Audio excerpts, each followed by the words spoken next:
Well gamers, this is it.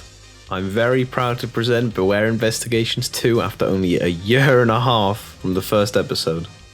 After getting a ton of really nice comments asking for it, and with the release of version 007 of the game, I thought it's about time to do another episode, so here we are. For those who don't remember, which is probably everyone by now, in the first episode I teased that this episode would cover the enemies of the game. So by using advanced machine learning algorithms, I've been able to implement further tools and mods to assist me in uncovering the secrets of the game. These tools include no clipping and walking from the last video in the walking mod, teleporting the car, safely teleporting the car, enemy freeze, and finally a gun. So without further ado, let's get into it. If you've played the freely available 001 update of the game, you've likely encountered the enemy at the small power plant at the start of the game.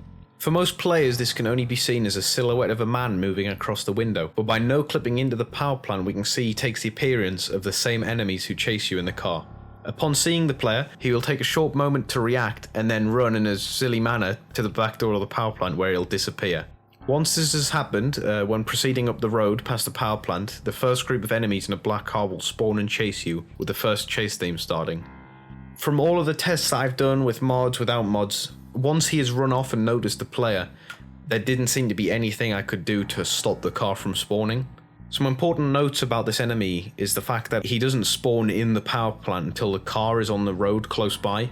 I presume this is to save on processing power because there's a few of the tricks used like that are in the game. And on top of this, looking at the script for the enemy's vision, you can actually see that having the headlights on the car doubles the range at which he can spot the player. So by waiting for him to pass the front window and driving slowly with your lights off, you can sneak past and not be chased at all, which is quite helpful. If you return to the power plant after successfully losing the first group, going past and getting noticed again will get the attention of a second group of enemies in a yellow car this time. This will also play the second chase theme. By then finding the Babka, you can initiate what was the end of the game in the original demo, because she'll then go back to her house, hold up the sign, and then you can return to the starting power plant and turn the power on. However, some of you may not know there's actually a third group of enemies in the game, hanging out at the large dam at the far reaches of the map. By going down this tunnel in the video, past the barrier, you are brought to a chain-linked fence, and by staying outside there long enough, bright lights appear in the distance and they start to get closer. I'm not going to lie, this actually scared me a lot when I first played this. These lights actually belong to the third enemy group in a vehicle very similar to a Range Rover or a Jeep, and then they'll basically just drive straight towards the player, burst through the fence and then start to chase you. By losing these and then going back through the fence, you can enter the dam and activate another power box very similar to the one in the original power plant. The only thing is, I'm not really too sure what this does yet. I think it might have turned on more power in the town, but I couldn't really tell. There's also the possibility that this hasn't been fully implemented yet, as a lot of the content and stuff surrounding the dam and this third group of enemy was only added in like the last update or two. So, if we go back to the very start, by intentionally getting chased by the first group of enemies and then leading them into the bog just up from the starting area by going straight ahead at the turn off of the Babka, we can then freeze them and take a closer look. As you can see in this footage, the enemies have white pig-like faces and always jerk around violently on foot.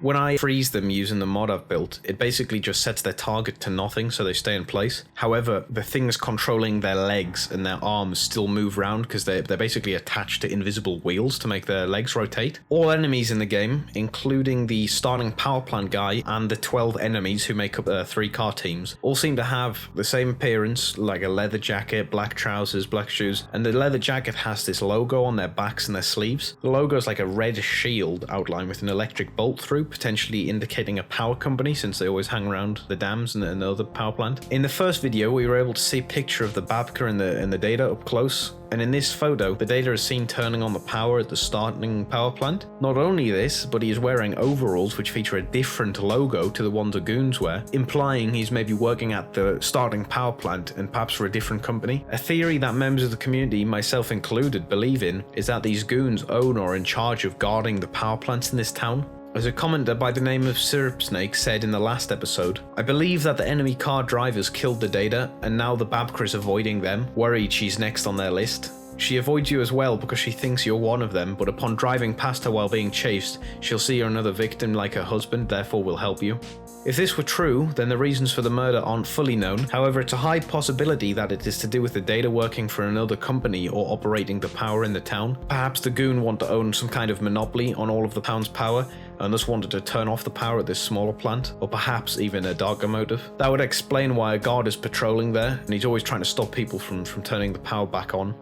There's still a lot more to talk about with this game. A lot of crazy things I've found with the disco party bus, the creepy child, the spiders, some kind of weed car park, I'm not really sure on the last one. So it's going to warrant at least another video. So if you'd like to see that, then definitely let me know. As well, if you have any theories or things you'd like to see, either, as I say, things you want to see featured or mod ideas potentially for the game, be sure to leave a comment.